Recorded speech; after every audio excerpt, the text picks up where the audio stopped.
एक मुलगी जी कधी मॅकडॉनल्ड्समध्ये वेट्रेस होती.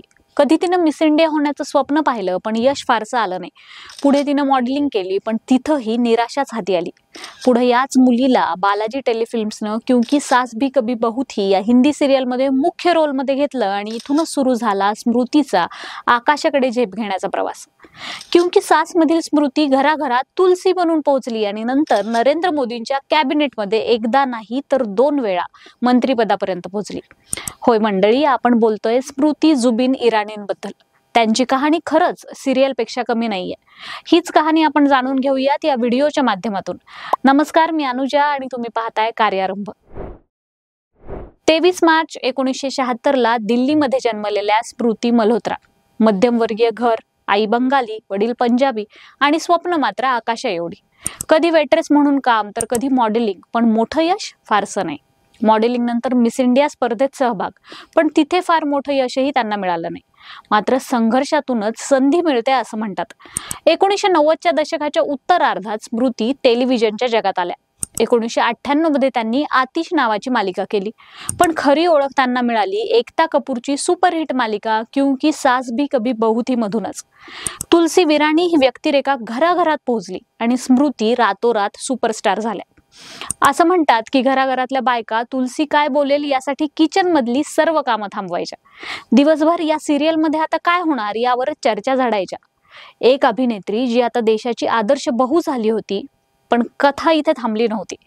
2003 मध्ये प्रमोद महाजन यांनी स्मृतीची ही लोकप्रियता ओळखली आणि त्यांना भाजपमध्ये प्रवेश दिला. लोक म्हणाले तुलसी आता राजकारण करणार, तिला ते जमेल का? पण तुलसी भाजपासाठी स्टार चेहरा बनली होती. वाजपेयी, महाजन, मुंडेंच्या सभेला गर्दी जमवण्यासाठी याच तुलसीच्या लोकप्रियतेचा महाजनांनी खुबीने वापर करून घेतला. त्यानंतर 2014 ला नरेंद्र मोदी सत्तेत आले आणि स्मृतींना थेट मानव संसाधन विकास मंत्रीपद मिळालं. इतकं मोठं मंत्रालय, लोक थक्क झाले. पण लगेच वादही त्याच्या मागे आले. हैदराबाद विद्यापीठातील रोहित वेमुला आत्महत्या प्रकरण स्मृतींच्या मंत्रालयाशी जोडले गेले. त्या प्रचंड टीकेच्या धनी झाल्या, पण स्मृती इराणी हार मानणाऱ्यातल्या नव्हत्या. 2014 मध्ये अमेठीत राहुल गांधींविरुद्ध त्या लढल्या, पण हरल्या. 2019 मध्ये पुन्हा मैदानात उतरल्या आणि यावेळी राहुल गांधींचा त्यांनी ऐतिहासिक पराभव केला. स्मृतींनी सिद्ध केलं तुलसी फक्त बहू नाही, सिंहासन जिंकणारी नेता सुद्धा आहे. यानंतर त्यांनी 5 मंत्रालये सांभाळली. महिला बालविकास, अल्पसंख्याक कार्य, वस्त्रोद्योग, कामगार, गृहनिर्माण, म्हणजेच एक हाती मोठं साम्राज्य त्यांच्याकडे होतं. अभिनय, राजकारण या पलीकडे स्मृती लेखिका देखील झाल्या. लाल सलाम या कादंबरीतून त्यांची संवेदनशील बाजू देखील दिसली. जागतिक मंचावर महिला हक्क आणि समानता या विषयांवर त्यांनी भाष्य केलं. स्मृतीचं लग्न जुबिन इराणी यांच्याशी झालं. जुबिन पारशी उद्योगपती असून दोघांना 2 मुलं आहेत. कौटुंबिक जबाबदाऱ्या आणि राजकारण या दोन्ही गोष्टी त्यांनी समतोल राखून पार पाडल्या. आणि मग आला 2025.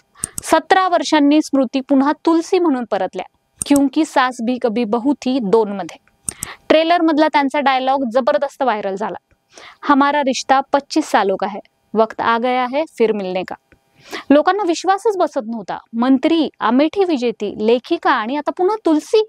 त्यांचा प्रति एपिसोड मोबदला ऐकला तर लोक थक्क झाले. तब्बल 14 लाख रुपये, म्हणजे टीव्हीवरची सर्वाधिक कमाई करणारी अभिनेत्री. लोक म्हणाले, अगं तुलसी, आता पुन्हा अभिनेत्री झालीस तर राजकारण सोडलं का? स्मृतींचं उत्तर भन्नाट होतं. मी पार्ट टाइम अभिनेत्री आहे, पण फुल टाइम राजकारणी आहे. म्हणजे तुलसी राजकारण आणि अभिनय दोन्हीही हातात हात घालून तेवढ्याच जोशात चालू ठेवणार आहेत.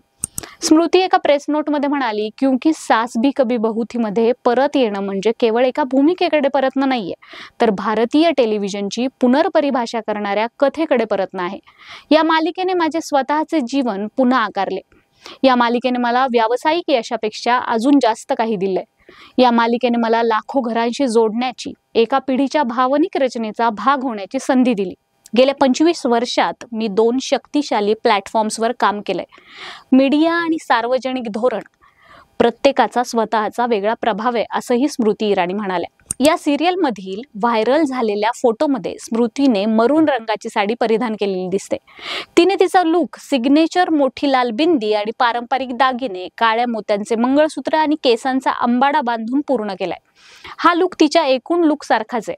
2000 मध्ये बालाजी टेलिफिल्मच्या बॅनर खाली तयार झालेला. एकता कपूरचा क्योंकि सास भी कभी बहू थी हा शो प्रेक्षकांमध्ये खूप लोकप्रिय झाला होता हे आपल्याला माहितीच आहे. हा शो 8 वर्ष चालला आणि बहुतेक वेळा TRPच्या चार्टवर त्याने वर्चस्व गाजवलं. तर मंडळी, स्मृती इराणींची ही कहाणी खरी तर सास बहू मालिकेपेक्षाही जास्त ड्रॅमॅटिक आहे. वेट्रेस ते तुलसी, तुलसी ते मोदींची मंत्री आणि आता पुन्हा छोट्या पडद्यावर धडाकेबाज कमबॅक हा प्रवास एकदम ब्लॉकबस्टर आहे. तुम्हाला काय वाटतं? तुलसी पुन्हा एकदा प्राईम टाइम आपल्याकडे खेचण्यात यशस्वी होईल का? तुम्हीही तुलसीचे कधी फॅन होता का? कमेंट्समध्ये आम्हाला नक्की लिहा. तुम्ही नवीन असाल तर आमच्या चॅनलला सबस्क्राईब करायला विसरू नका, कारण अशाच काही कहाण्या आम्ही तुमच्यापर्यंत घेऊन येणार आहोत. तूर्तास धन्यवाद.